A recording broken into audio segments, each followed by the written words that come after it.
Have you ever thought to yourself, why does my life suck? Why is it when I get up in the morning, I have no will to get up and do something?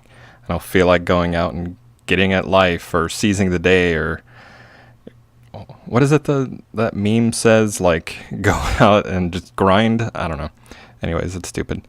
The point is why do we go through life with this malaise? Why does it feel like nothing is important? Well, something to think about is, what is it that drives you? What is that thing that does get you motivated? And have you noticed when you do things like that, well, when you do things that are meaningful, like you go, I don't know, you meet some guy or girl that just makes everything seem awesome. You go on a memorable trip that feels great. You eat some amazing food, I guess.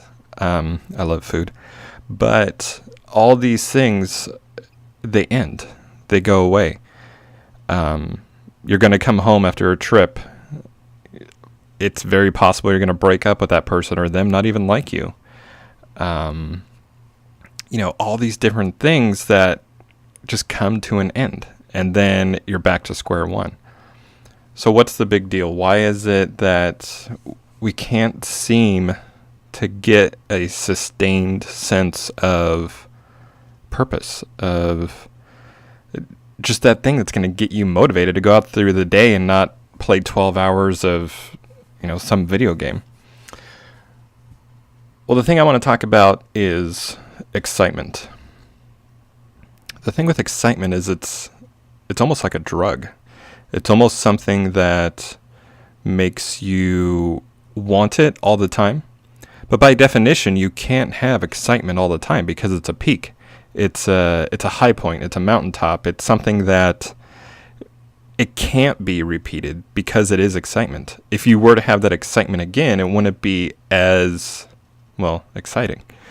The first time you go to Disneyland as a little kid, it's amazing. But each successive time, it's not as exciting because you already know what's there. The first time you go to a party, the first time you go out drinking, the first time whatever is going to be the most exciting time. Now, here's where somebody will say, oh, no, I had an exciting... That's not my point. Exceptions don't break a rule. All they do is enforce the rule. Now, as we think about excitement, I'm not saying that excitement is bad or that you shouldn't want excitement. But excitement, you can't base your life off of excitement. You have to base your life off of something else. And so what is that other thing you're going to base your life off of? Well, let's talk about excitement a little more to help understand what else. The thing with excitement is after the excitement, you go low. So if you think of your, let's say, level of engagement with life on a scale from 1 to 10, 1 being extreme depression and 10 being just super high excitement. If you have a 10, it's almost human nature to go down to a 1, because really as humans, we seek almost a level playing field. You can't be at a 10 all the time. That would take too much of a toll on your body and mentally, physically. At the same time, you can't be at a 1 all the time either, because that, once again, that would take too much of a toll on your body and your mind. So really, I would say the goal is to, maybe be like a 7 all the time. Not elated, not super excited, bouncing off the walls, but, around a 7. You can give or take a bit, but my point is, really, if you want a sustained sort of enjoyment, that's a good word to use, an enjoyment in life, you should aim for a 7. And the reason why is what I stated before, is you're not going to be given to those wide swings of pure excitement, but also just pure depression. Now, the other side of this too is, if you are given to the 10s and the 1s in life, you're much more open to manipulation from others. Because if somebody can give you that 10 experience, you're going to follow them and do what they say. At this point, you might be saying, well, what is he talking about? My point is, imagine if someone came into your life and they just said, hey, I can give you a 10 experience every day.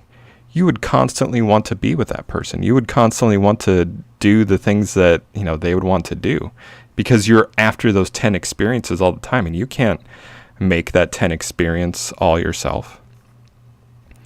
And really, this is what a lot of, drugs or anything of that sort is all about, because you're manufacturing that 10 experience.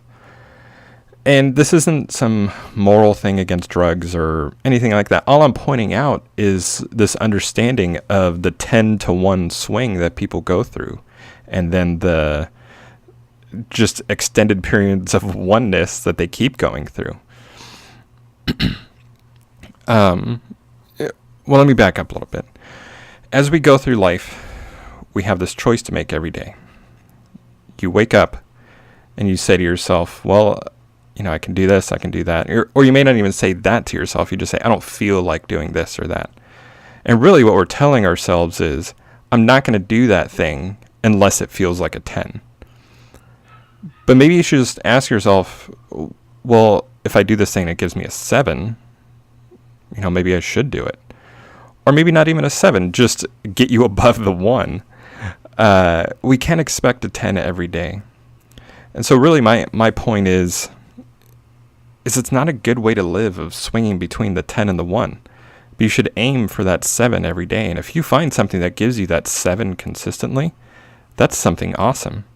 Whether it's a relationship with a person, a job, just even a group of friends, a place to be, what have you. Because that's actually really rare.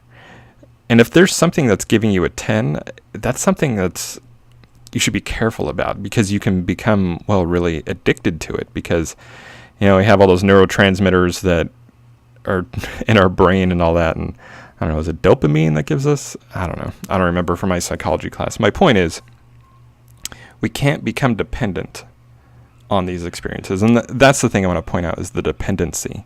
Because once you're dependent on something, you're no longer asserting your will over yourself and your life and your decisions.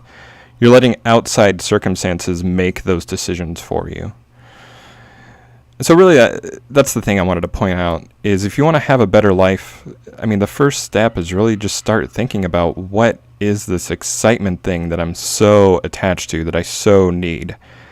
And that there is another way to live where you're not so excited to you're not so attached to excitement. You don't need it so bad. And so when you get up tomorrow morning, just think, what can I do to just maybe go for a 7 or a 6? Don't be so dependent on the 10 experiences.